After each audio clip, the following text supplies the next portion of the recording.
Assalamualaikum warahmatullahi wabarakatuh. Salatu wassalamu ala asrafil anbiya wal mursalin wa ala alihi wa sahbihi ajma'in.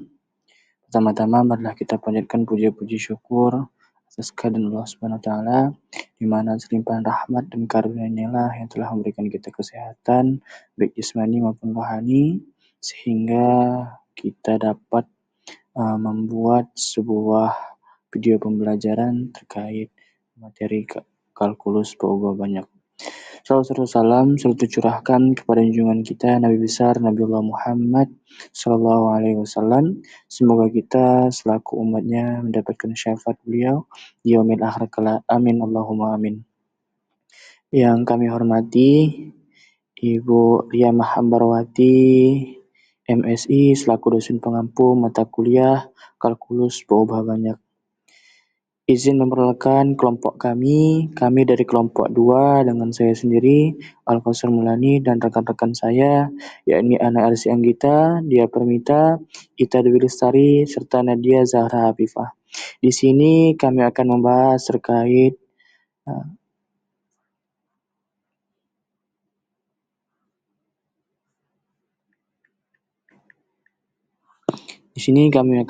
terkait integral lipat 3.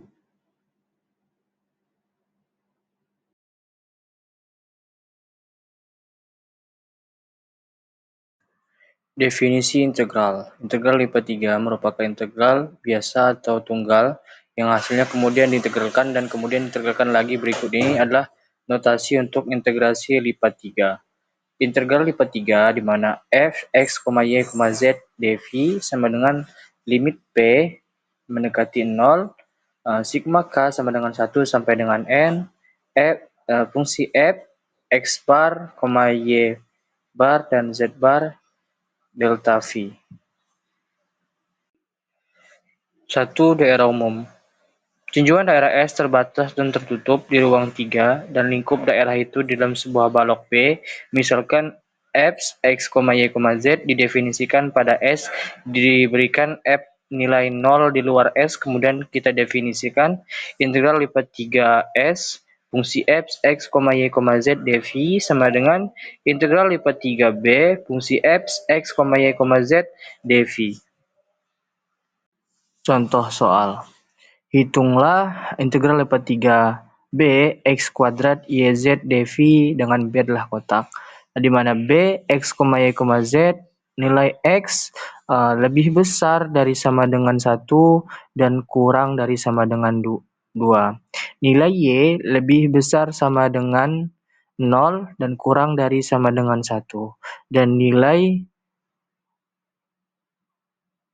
x lebih besar dari sama dengan 0 dan kurang dari sama dengan 2. Penyelesaian contoh soal di mana integral lipat 3b x kuadrat yz dv sama dengan integral 0 sampai dengan 2, integral 0 sampai dengan 1, dan integral 1 sampai dengan 2, x kuadrat yz dx dy dz. Nah, di sini kita integralkan dulu nilai integral yang paling dalam. Nah, di sini kita melihat bahwasannya integral yang paling dalam adalah dx terlebih dahulu. Kita integralkan bagian dx terlebih dahulu, di mana integral 0 sampai dengan 2, integral 0 sampai dengan 1, kita integralkan terhadap dx. Jadi nilai x-nya kita integralkan, di mana x pangkat 3 kali 1 per 3 yz dengan batas bawahnya adalah 1 dan batas atasnya adalah 2. Integral 0 sampai dengan 2, integral 0 sampai dengan 1, kita substitusikan bahwasannya batas atas dari nilai x adalah 2, jadi 2 pangkat 3 dikali 1 per 3 yz dikurang x-nya kita substitusikan dengan batas bawahnya adalah 1, jadi 1 pangkat 3 dikali 1 per 3 yz. Selanjutnya, integral 0 sampai dengan 2, integral 0 sampai dengan 1, kita kurangkan sehingga menghasilkan 7 per 3 yz, dy dz. Selanjutnya, kita integralkan terhadap nilai dy, di mana integral 0 sampai dengan 2, 7/3, nilai Y-nya kita integralkan menjadi Y kuadrat dikali 1/2 Z dengan batas bawahnya adalah 0, batas atasnya adalah 1. Integral 0 sampai dengan 2, selanjutnya kita substitusikan nilai Y-nya, 7/3 di mana Y-nya adalah 1 pangkat 2 jadi bernilai 1 dikali Z per 2. Selanjutnya, integral 0 sampai dengan 2, di mana 7/3 dikali 1/2 dikali Z, kita kalikan, menghasilkan integral 0 sampai dengan 2, 7/6 Z dz. Untuk selanjutnya, kita integralkan terhadap nilai dz. Z-nya kita integralkan, bahwasannya kita turunkan 7/6, Z-nya kita integralkan menjadi Z kuadrat per 2, dengan batas bawahnya 0 dan batas atasnya adalah 2. Kita substitusikan nilai dari Z, di mana 7/6, nilai Z-nya adalah 2, jadi 2 pangkat 2 menghasilkan 4/2. Kita kalikan sehingga menghasilkan 7/6. Selanjutnya adalah massa dan pusat massa. Konsep massa dan pusat massa digunakan untuk menentukan berapa berat suatu benda dan di mana titik keseimbangannya berada. Dalam benda pejal 3 dimensi, kita menggunakan integral lipat 3 untuk menghitung total massa dan posisi pusat massa. Sampai sekarang, proses yang menuju ke rumus yang tepat sangat dikenal dan dapat diringkas dalam semboyan kita, yaitu iris, aproksimasikan, dan integrasikan. Iris yaitu benda dibagi kecil-kecil, aproksimasikan yaitu anggap setiap potongan kecil punya massa yang konstan, dan integrasikan yaitu jumlahkan semua potongan itu secara matematis menggunakan integral. Kemudian rumus massa total. M sama dengan integral lipat 3 terhadap daerah S dari delta X, Y, Z terhadap elemen volume dV. Keterangannya yaitu M massa total integral lipat 3 yaitu integral lipat 3 karena volume 3 dimensi. S yaitu wilayah atau volume benda. Delta X, Y, Z yaitu fungsi kerapatan massa di titik X, Y, Z. Dan dV yaitu elemen volume, misalnya dx, dy, dz. Kemudian rumus momen terhadap bidang xy. M sub xy sama dengan integral lipat 3 terhadap daerah S dari Z kali delta xyz terhadap dV. Di mana M sub xy sama dengan momen terhadap bidang xy, Z sama dengan tinggi dari titik terhadap bidang xy, delta xyz yaitu fungsi kerapatan, dV yaitu elemen volume. Dan ada koordinat titik pusat massa pada sumbu Z. Z bar sama dengan M sub xy dibagi M. Di mana Z bar koordinat titik Z dari pusat massa, M xy yaitu momen terhadap bidang xy, M yaitu massa total. Nah, terdapat rumus-rumus yang serupa untuk M sub YZ, M sub XZ, dan X bar, kemudian Y bar. Artinya, untuk pusat massa di sumbu X yaitu X bar sama dengan M sub YZ dibagi M, kemudian Y bar sama dengan MXZ dibagi M. Di sini kita punya contoh soal mengenai massa dan pusat massa dari sebuah benda pejal. Diketahui bahwa benda ini berasal dari contoh ketiga, seperti gambar di bawah ini. Dan kita diminta untuk mencari massanya serta pusat massanya, dengan asumsi bahwa kerapatan benda tersebut sebanding terhadap jarak dari alasnya, yaitu delta XYZ sama dengan KZ, di mana K adalah konstanta. Untuk menghitung massa total, kita gunakan rumus integral 3 dimensi, yaitu integral lipat 3 terhadap volume S dengan fungsi kerapatan Kz. Pertama, kita integralkan terhadap Z, kemudian Y, lalu X. Nah, jadi M sama dengan integral lipat 3 terhadap S Kz dV. Sama dengan integral dari 0 sampai 2 itu punya X, dan integral 0 sampai X punya Y, kemudian integral dari 0 sampai 2 min X kuadrat per 2 itu punya Z. Kz dz dy dx.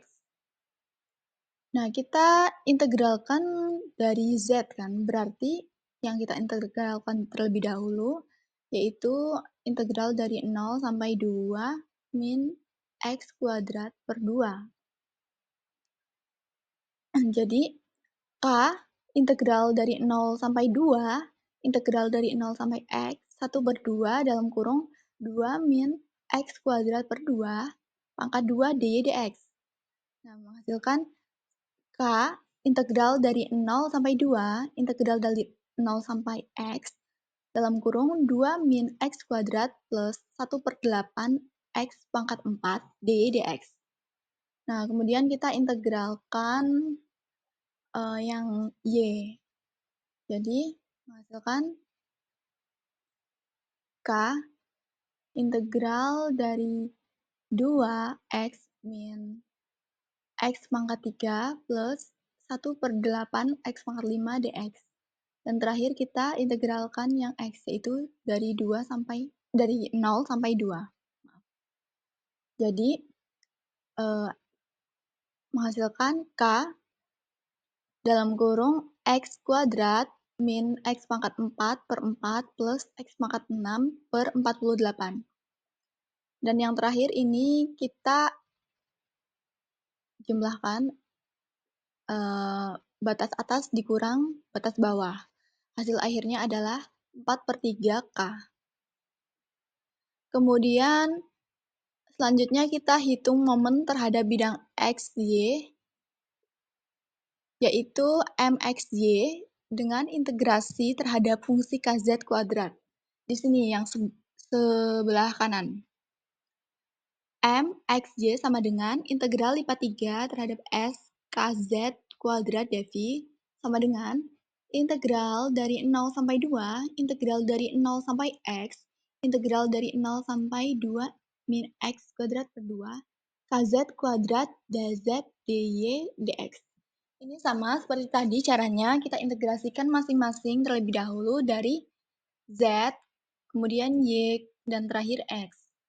Nah, hasil akhirnya adalah 4 per 3K. Kita lanjut ke momen terhadap bidang X dan YZ.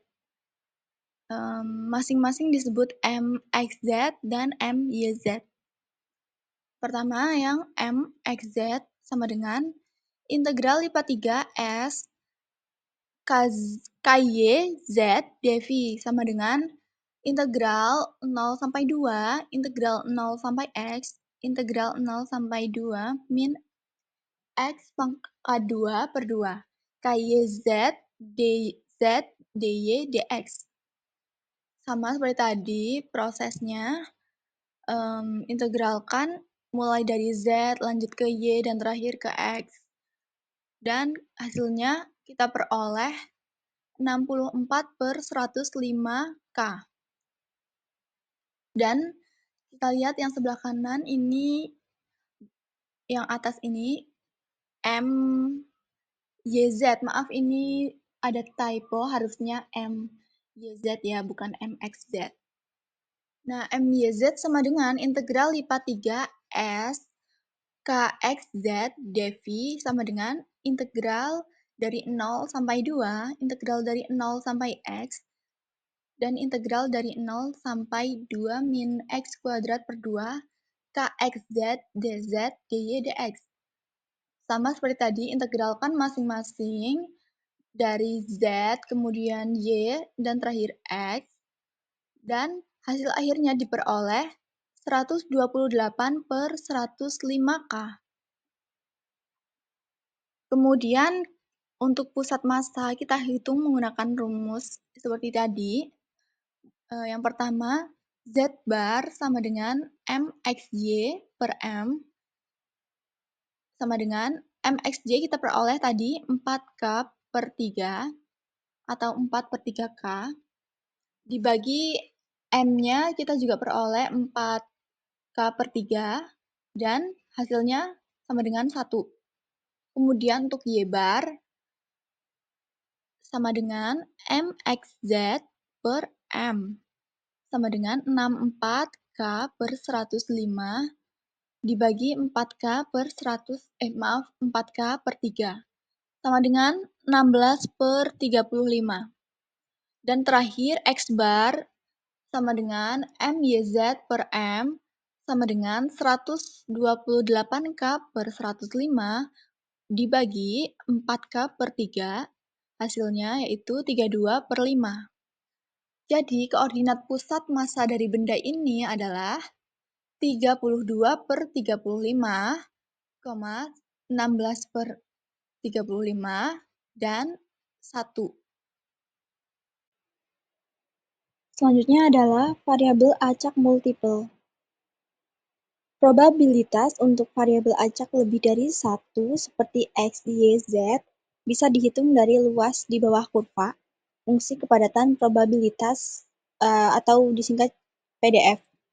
PDF adalah fungsi yang menunjukkan seberapa besar kemungkinan nilai-nilai X, Y, Z terjadi.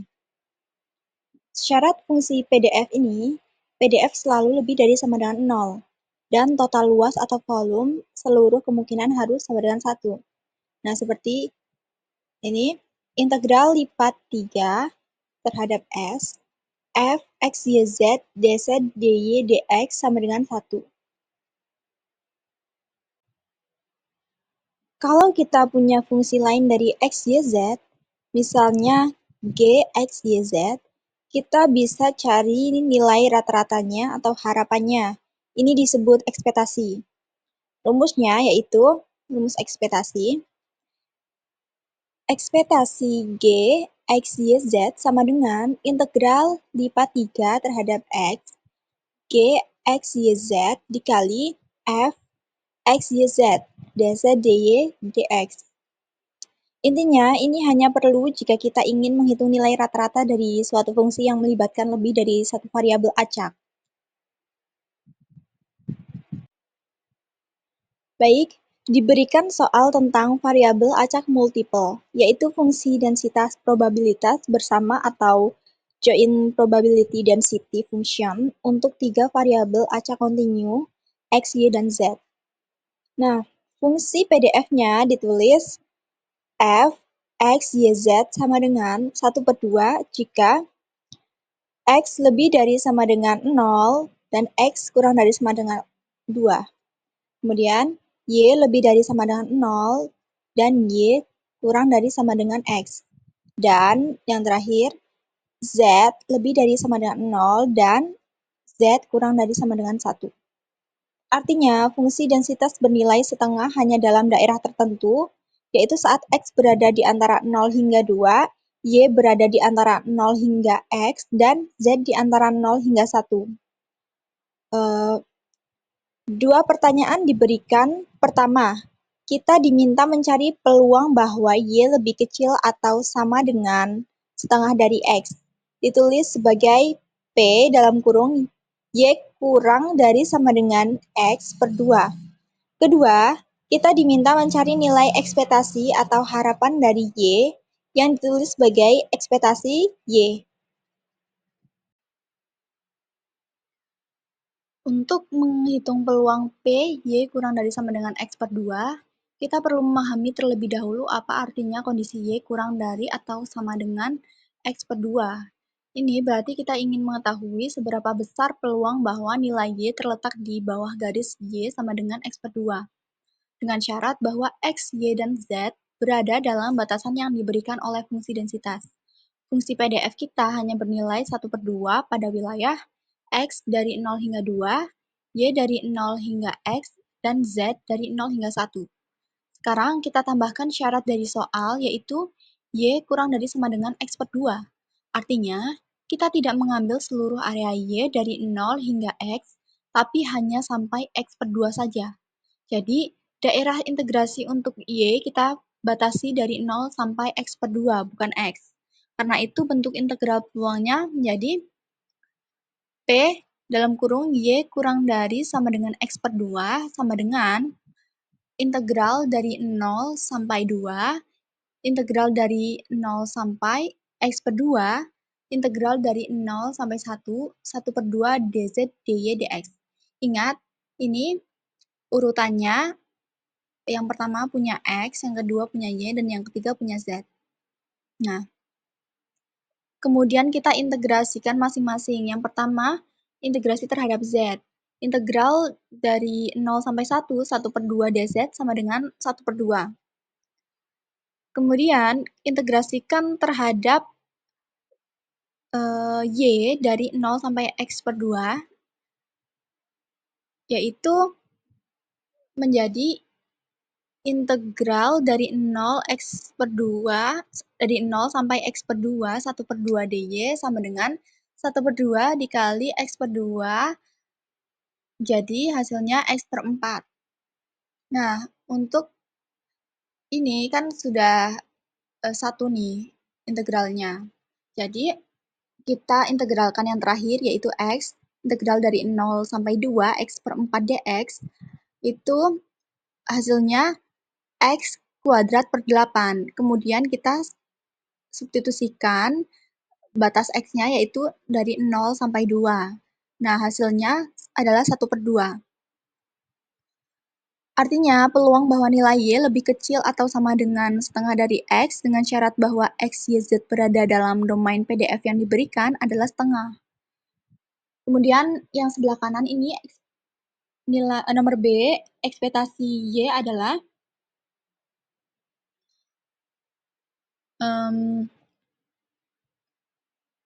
untuk mencari ekspektasi dari Y, kita gunakan definisi ekspektasi dari variabel acak kontinu, yaitu Y sama dengan integral lipat 3 terhadap S, Y dikali Fx YZ, dz, dy, dx. Karena Fx YZ adalah setengah di dalam daerah tertentu, kita ganti ke dalam integral EY sama dengan integral dari 0 sampai 2, integral dari 0 sampai X, integral dari 0 sampai 1, Y per 2, dz, dy, dx. Lalu, kita integrasikan masing-masing seperti tadi, sama. Dan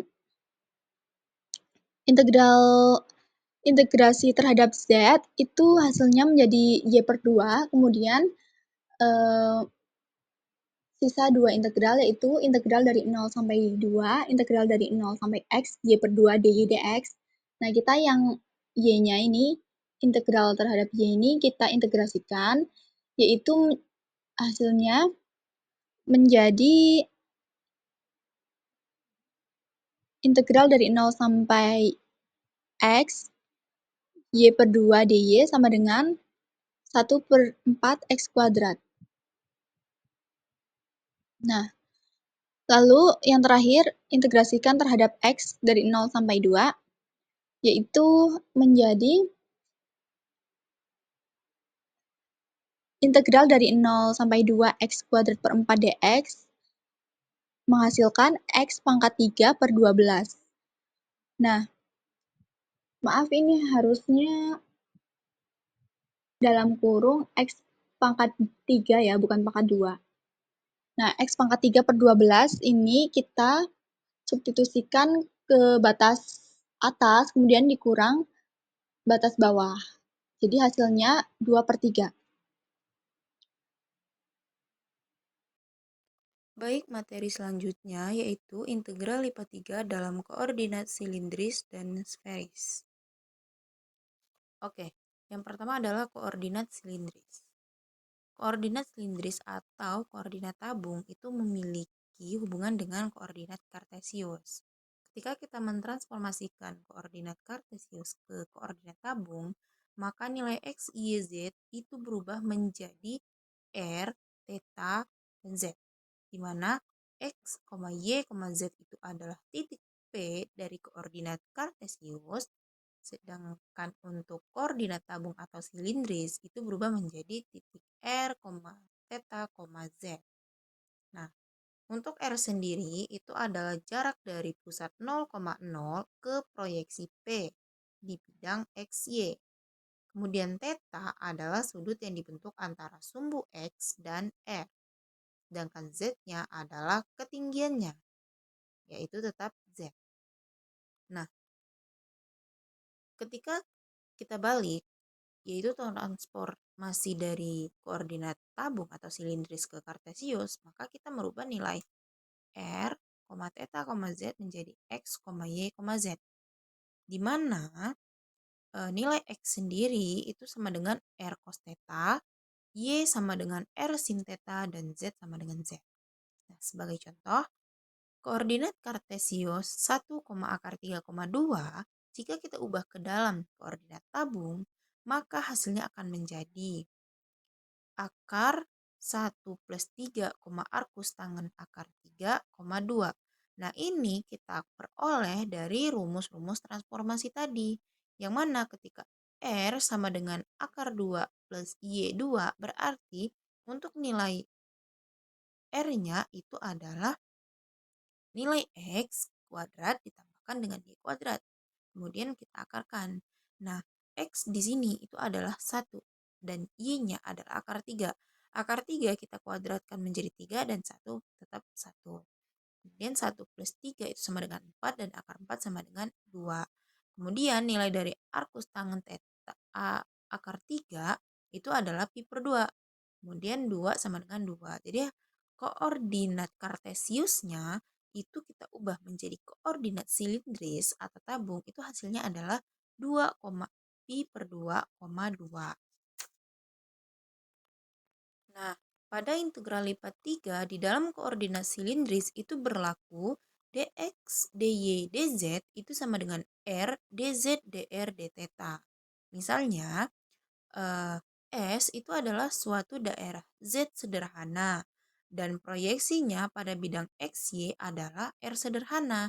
Maka berlaku rumus di bawah ini, yaitu integral lipat 3 dengan batas S dari fungsi X, Y, Z dv itu adalah integral dengan batas integral dari fungsi F besar R cos theta, R sin theta, Z dengan batas Z-nya itu adalah G1 sampai dengan G2, kemudian batas R-nya adalah R1 sampai R2, dan batas theta-nya adalah theta 1 sampai dengan theta 2. Kemudian di sini ada contohnya, gunakan koordinat tabung untuk menghitung volume benda padat yang dibatasi oleh paraboloida Z sama dengan X kuadrat ditambah Y kuadrat dan Z itu sama dengan 4. Nah, paraboloidanya itu dia menghadap ke atas. Karena apa? Karena nilai paraboloidanya di situ adalah X kuadrat plus Y kuadrat. Artinya nilai X dan Y itu sama-sama positif. Ketika nilai X dan Y-nya negatif, maka paraboloida itu menghadap ke bawah. Nah, Z sama dengan 4 ini adalah bidang yang memotong di sumbu Z di 4 dan sejajar di bidang XY. Jadi bisa dilihat dari sketsa di bawah itu ada bagian merah itu adalah paraboloidanya, yaitu Z sama dengan X kuadrat plus Y kuadrat. Sedangkan Z sama dengan 4 itu adalah bidang yang berwarna biru. Nah, bidang biru ini memotong paraboloidanya sehingga membentuk suatu lingkaran, yang mana artinya itu adalah bagian yang mengiris. Jadi paraboloidanya ini mengiris, jadi bidang datarnya tadi itu mengiris paraboloidanya. Nah, sehingga kita bisa tahu volumenya di bagian yang mana. Untuk volumenya itu adalah bagian dari paraboloida yang di bawah bidang itu tadi. Jadi cekungan ke bawah itu adalah volume yang akan kita cari. Nah, di sini ada lingkaran. Lingkaran ini merupakan proyeksi dari lingkaran yang dihasilkan oleh bidang tadi. ketika bidang tadi itu memotong, itu kan membentuk lingkaran. Nah, lingkarannya ini itu dihasilkan dari bidang tadi ke X, Y. Tuh, Z sama dengan 4 itu kita substitusikan ke Z sama dengan X kuadrat plus Y kuadrat. Sehingga hasilnya adalah X kuadrat plus Y kuadrat sama dengan 4. Sehingga jari-jarinya adalah 2. Nah, jari-jari ini berarti jari-jari dari lingkaran yang hasil proyeksi tadi. Sehingga proyeksinya itu menjadi lingkaran pada gambar tersebut. Nah, di sini ada kata proyeksi kurva perpotongan pada bidang XY adalah X kuadrat plus Y kuadrat sama dengan 4. Ini yang tadi dijelaskan. Kenapa lingkarannya itu berjari-jari 2. Karena X kuadrat plus Y kuadrat sama dengan 4 itu merupakan persamaan lingkaran di pusat 0,0. Nah, R kuadratnya itu adalah 4 sehingga jari-jarinya tadi adalah 2. Nah, kemudian kita bisa langsung menggunakan koordinat tabung dengan batas Z-nya itu adalah dari Z sama dengan X plus X kuadrat plus Y kuadrat sama dengan R kuadrat hingga Z sama dengan 4. Dan batas R-nya itu dari 0 sampai dengan 2. Ini adalah jari-jarinya tadi. Karena jari-jarinya 2, makanya batas atasnya itu sampai dengan 2. Nah, untuk batas theta, itu karena tetanya itu dia suatu lingkaran penuh, maka nilai tetanya itu dari 0 sampai dengan 2pi. Sehingga didapat volumenya adalah V sama dengan integral lipat 3 dari R dz dr d theta dengan batas ZR tetanya masing-masing. Nah, kemudian kita masukkan nilainya untuk batas tetanya itu 0 sampai dengan 2pi, batas R-nya 0 sampai dengan 2, dan batas Z-nya itu R kuadrat sampai dengan 4. Nah, kemudian kita masukkan nilainya 4R min R pangkat 3 dr d theta. Ini adalah hasil integral dari R yang kita integralkan terhadap batas Z tadi. Kemudian hasilnya kita integralkan lagi ke batas R-nya sehingga menghasilkan nilai integral dari 4 d theta dengan batas tetanya itu 0 sampai dengan 2pi. Kemudian kita integralkan lagi sehingga hasilnya adalah 8pi satuan. Selanjutnya itu ada koordinat sferis. Sama seperti tadi ketika koordinat kartesius kita transformasikan ke koordinat sferis atau koordinat bola. Maka titik X, Y, Z itu akan berubah menjadi titik rho, theta, dan phi. Di mana nilai rho itu sama dengan akar X kuadrat plus Y kuadrat plus Z kuadrat, dan tetanya adalah arkus tangen Y per X, dan nilai V-nya adalah arkus kosinus dari Z per akar X kuadrat plus Y kuadrat plus Z kuadrat. Nah, kemudian ketika kita membaliknya dari koordinat sferis tadi ke koordinat kartesius, maka nilai rho, pi, rho, theta, dan phi itu akan berubah menjadi nilai X, Y, dan Z. Nah, nilai X-nya itu adalah rho sin theta X adalah rho sin pi cos theta.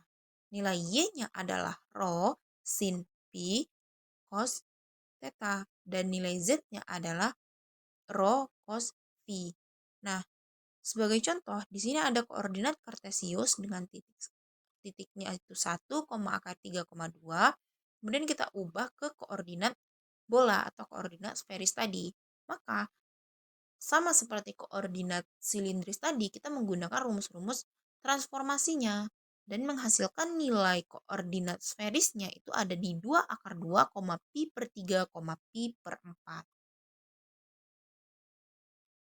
Nah, pada integral lipat 3, dalam koordinat sferis atau koordinat bola itu berlaku dx, dy, dz itu sama dengan rho kuadrat sin phi d rho d theta d phi. Nah, Ketika kita masukkan bentuk integral lipat 3-nya, maka akan menghasilkan integral lipat 3 dari fungsi x, y, z, dv itu sama dengan integral lipat 3 dengan batas tertentu dari batas rho, theta, dan phi-nya dari fungsi f besar rho, theta, phi, rho kuadrat sin phi. Oke, untuk contoh soalnya, gunakan koordinat bola untuk menghitung volume benda padat yang dibatasi oleh permukaan bola x kuadrat plus y kuadrat plus z kuadrat sama dengan 16 dan kerucutnya itu z sama dengan akar x kuadrat plus y kuadrat. Nah, untuk kerucutnya ini kan dia menghadap ke atas ya karena nilai dari kerucutnya itu positif. Sedangkan kalau misalkan nilai x y-nya negatif, maka kerucutnya akan menghadap ke bawah. Bisa kita lihat pada gambar kalau misalkan di sini kerucutnya menghadap ke atas. Nah, kerucutnya ini adalah yang berwarna biru ini, berwarna biru. Dan bolanya ini yang berwarna merah, itu bola yang berpusat di pusat 0,0 dengan jari-jarinya 4. Berarti volumenya itu adalah bagian bola dan kerucut yang memadat. Bagian bola dan kerucut yang menyatu itu adalah bagian yang memadat. Jadi itu adalah volume yang bakalan kita cari. Nah, kemudian untuk daerah proyeksinya itu juga berupa lingkaran. Karena ketika nilai Z-nya, nilai kerucutnya itu kita kuadratkan, itu kita akan menghasilkan nilai Z kuadrat. Yang mana hasil dari Z kuadrat itu adalah X kuadrat plus Y kuadrat. Nah, nilai Z ini kita substitusikan ke permukaan bola tadi, yaitu X kuadrat plus Y kuadrat plus Z kuadrat sama dengan 16. Jadi nilai Z kuadratnya kita ganti dengan X kuadrat plus Y kuadrat. Sehingga menjadi 2X kuadrat plus 2Y kuadrat sama dengan 16. Atau bisa kita bagi 2 menjadi X kuadrat plus Y kuadrat sama dengan 8. Kemudian kita bisa langsung menggunakan koordinat tabungnya. Dengan batas rho-nya itu dari 0 sampai dengan 4. Kemudian batas tetanya 0 sampai dengan 2pi karena tadi lingkaran penuh. Dan batas phi-nya itu harus kita cari dulu karena kita tidak mengetahui batas phi-nya itu sampai berapa. Nah, untuk batas phi itu kita bisa mencari dengan rumus rho cos phi sama dengan akar rho kuadrat cos kuadrat theta dikalikan dengan sin kuadrat phi ditambah rho kuadrat sin kuadrat theta dikalikan dengan sin kuadrat phi. Nah, sehingga ketika kita menggunakan manipulasi aljabar, bentuknya bisa kita ubah menjadi rho kuadrat sin kuadrat phi dikalikan dengan cos kuadrat theta ditambah sin kuadrat theta. Nah, nilai dari cos kuadrat theta ditambah sin kuadrat theta itu kan sama dengan 1. Ketika kita kalikan dengan rho kuadrat sin kuadrat theta itu hasilnya akan tetap. Nah, selanjutnya ini kan karena bentuk kuadrat itu bisa kita keluarkan. Kita bisa hilangkan akarnya. Jadi nilai rho cos phi itu sama dengan rho sin phi. Nah, untuk rho kedua ruas ini bisa kita eliminasi sehingga hasilnya menjadi cos phi sama dengan sin phi. Nah, lalu cos phi per sin phi itu sama dengan 1. Maaf, nilai sin per cos itu sama dengan tan. Nah, tinggal tadi kan kita eliminasi, sisanya berarti kan tadi 1. Maka tan phi itu sama dengan 1. Nah, untuk nilai phi-nya berarti sama dengan pi per 4. Sehingga untuk batas phi-nya itu dari 0 hingga pi per 4. Pi per 4 ini adalah batas atas untuk nilai phi-nya.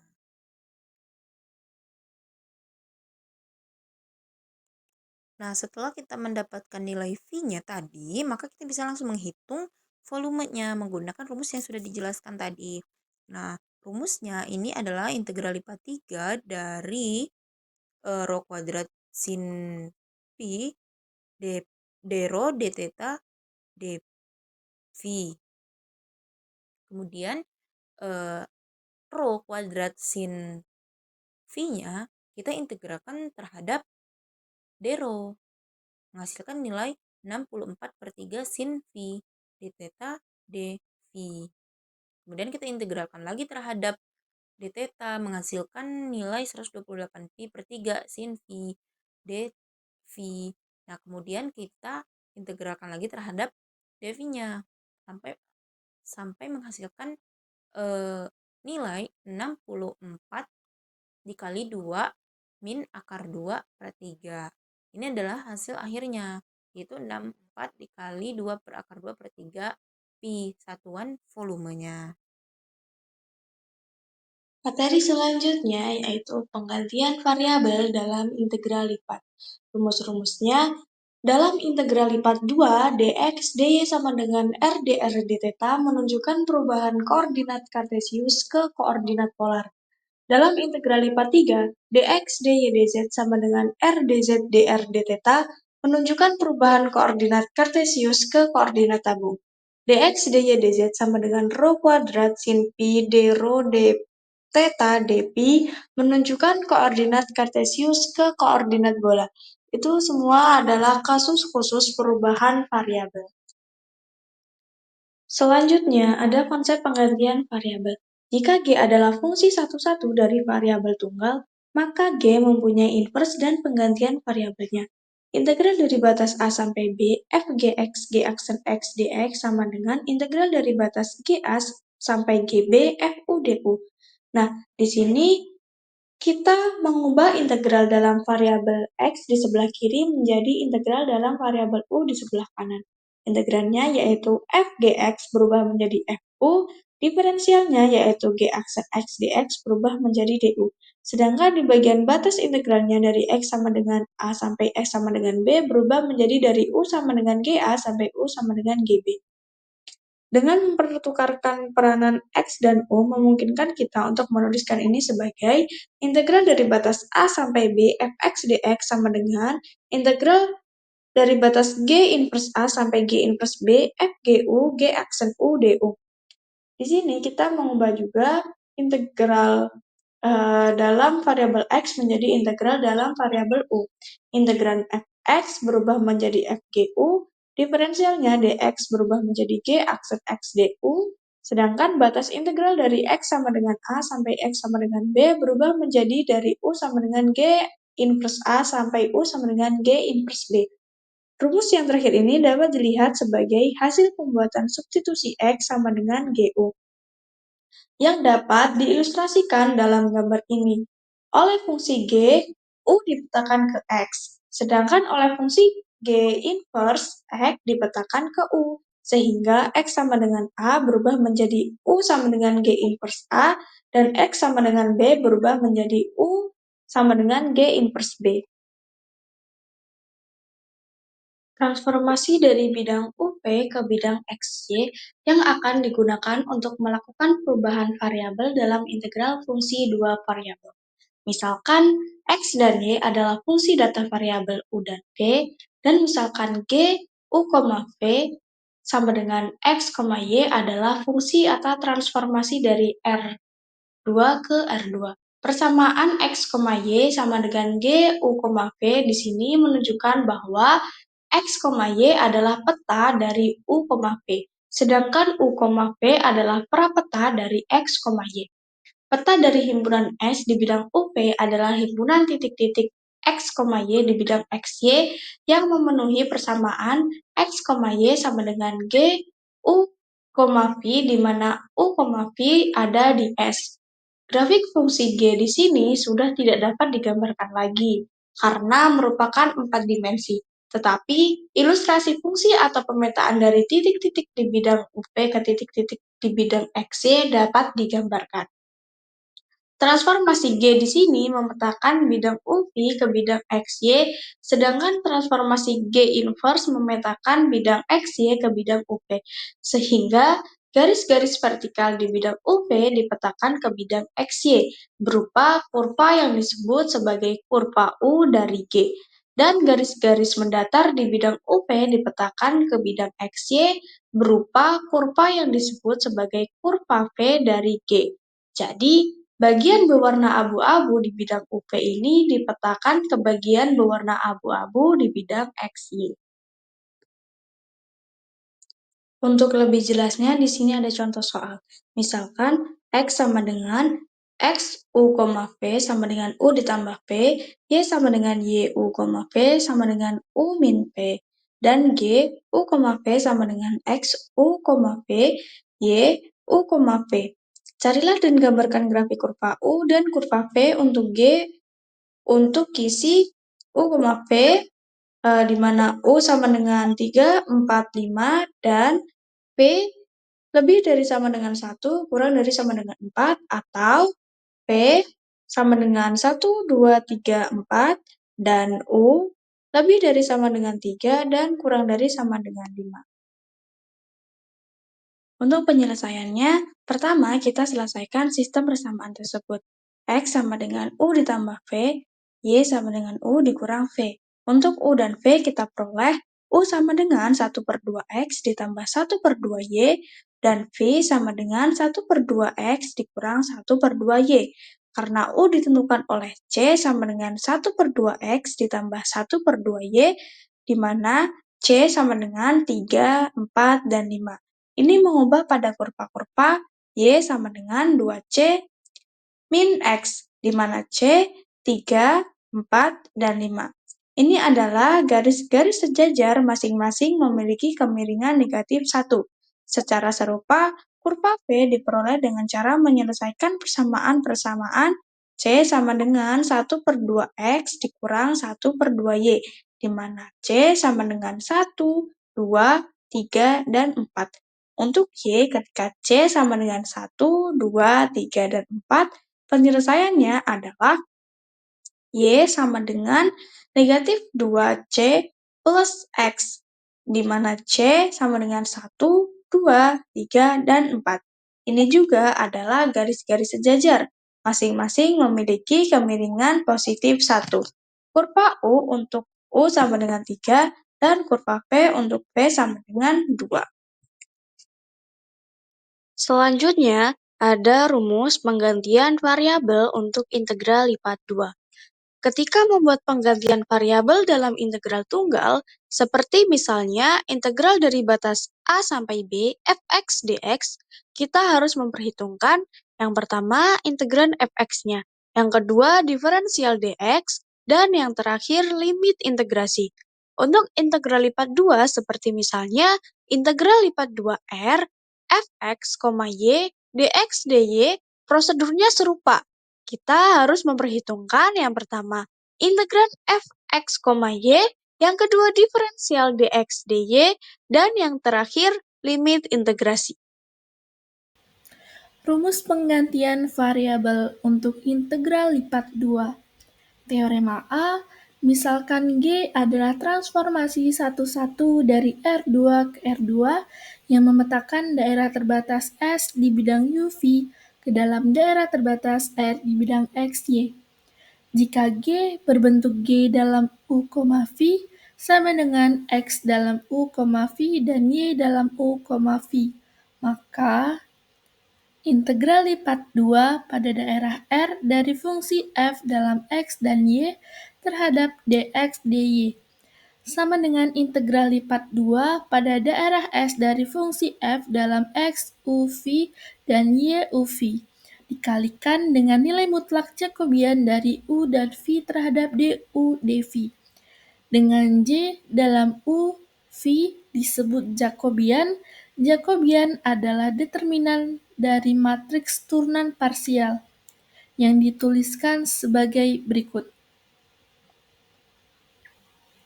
Jacobian dari U dan V adalah determinan dari matriks 2 kali 2 dengan elemen sebagai berikut.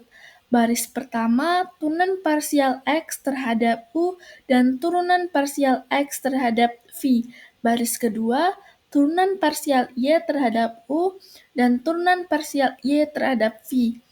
Nilainya sama dengan turunan parsial X terhadap U dikali turunan parsial Y terhadap V, dikurang turunan parsial X terhadap V dikali turunan parsial X terhadap U.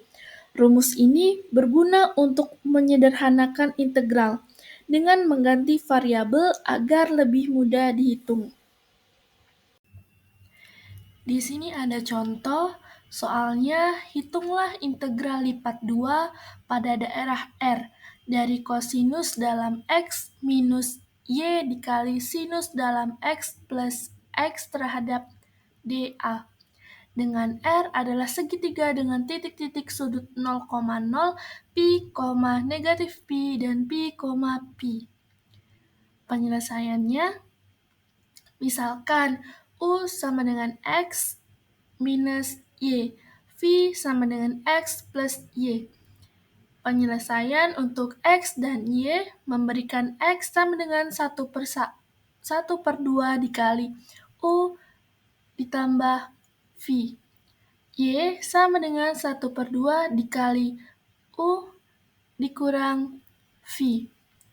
Daerah R dapat diperinci sebagai negatif X kurang dari sama dengan Y, kurang dari sama dengan X, dan 0 kurang dari sama dengan X kurang dari sama dengan pi.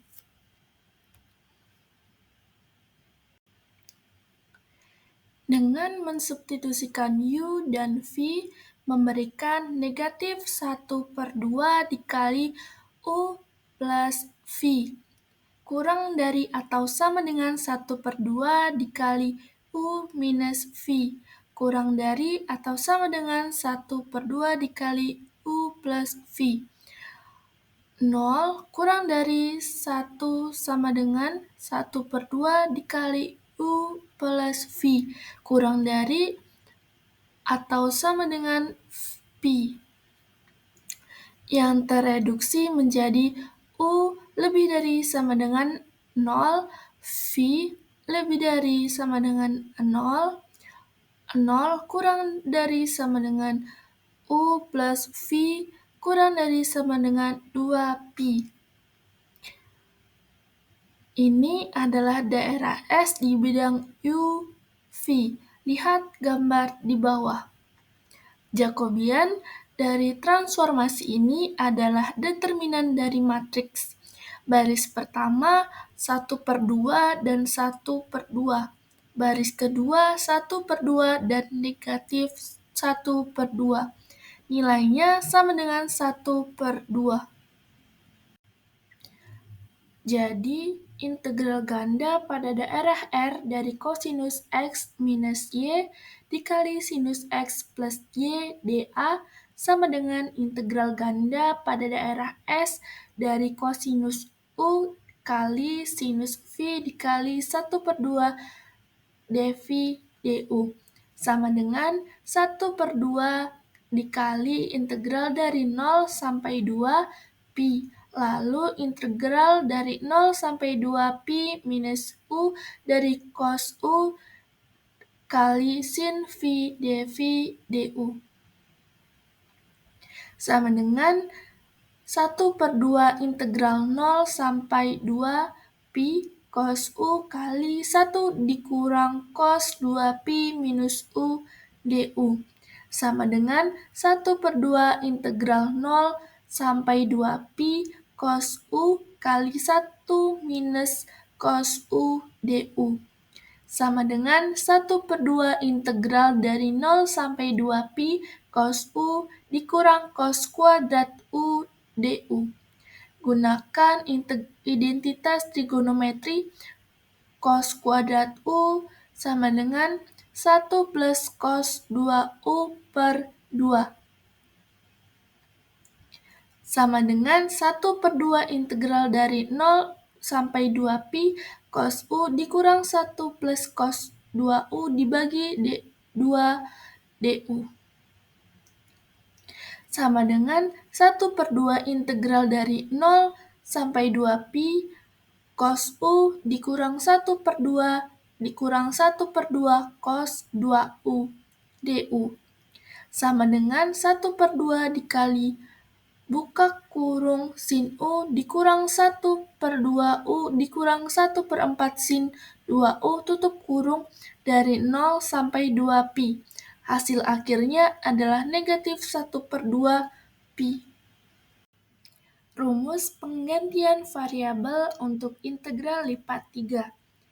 Teorema A dapat digunakan pada integral lipat 3 atau bahkan dimensi lebih tinggi. Jika G adalah transformasi satu-satu dari R ke R yang memetakan daerah terbatas S di bidang U, V, W ke dalam daerah terbatas R di bidang X, Y, Z, dan jika G berbentuk X sama dengan X dalam fungsi U, V, W, Y sama dengan Y dalam fungsi U, V, W. Z sama dengan Z dalam fungsi U, V, W. Maka integral 3 kali pada daerah R dari V dalam fungsi X, Y, Z terhadap dx, dy, dz sama dengan integral kali pada daerah S dari F dalam fungsi X, U, V, W, Y,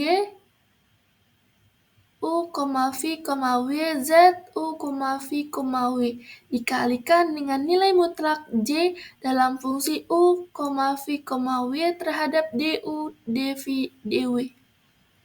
Dengan J dalam fungsi U, V, W adalah determinan dari matriks. Baris pertama, turunan parsial X terhadap U, turunan parsial X terhadap V, turunan parsial X terhadap W.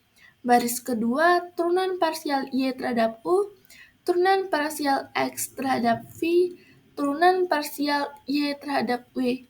Baris ketiga, turunan parsial Z terhadap U, turunan parsial Z terhadap V, turunan parsial Z terhadap W. Di sini kita mempunyai contoh dengan soal turunkan rumus penggantian variabel dx, dy, dz sama dengan rd, rd theta, dz untuk transformasi ke koordinat silindris. Penyelesaiannya karena penggantian variabel adalah x sama dengan r cos theta, y sama dengan r sin theta, dan z sama dengan z. Maka Jacobian adalah turunan parsial disusun dalam bentuk matriks 3x3. Baris pertama adalah turunan parsial dari X terhadap R, theta, dan Z. Baris kedua adalah turunan parsial dari Y terhadap R, theta, dan Z. Baris ketiga adalah turunan parsial dari Z terhadap R, theta, dan Z. Matriks ini kemudian diisi dengan hasil turunan sebagai berikut. Baris pertama, cos theta, negatif R sin theta, dan 0. Baris kedua, sin theta, R cos theta, dan 0. Baris ketiga, 0, 0, dan 1. Lalu dihitung determinannya. Karena dua elemen di baris ketiga adalah 0, maka digunakan ekspansi kofaktor terhadap elemen terakhir yaitu 1. Hasil determinan dari matriks 2x2 yang tersisa adalah cos theta kali R cos theta ditambah R sin theta kali sin theta yang sama dengan R cos kuadrat theta ditambah R sin kuadrat theta yang sama dengan R kali dalam kurung cos kuadrat theta ditambah sin kuadrat theta, dan karena jumlah kuadrat sin dan kosinus adalah 1, maka hasilnya adalah R. Jadi, dx, dy, dz sama dengan nilai mutlak Jacobian dikali dr, d theta, dz yang berarti rd, rd theta, dz.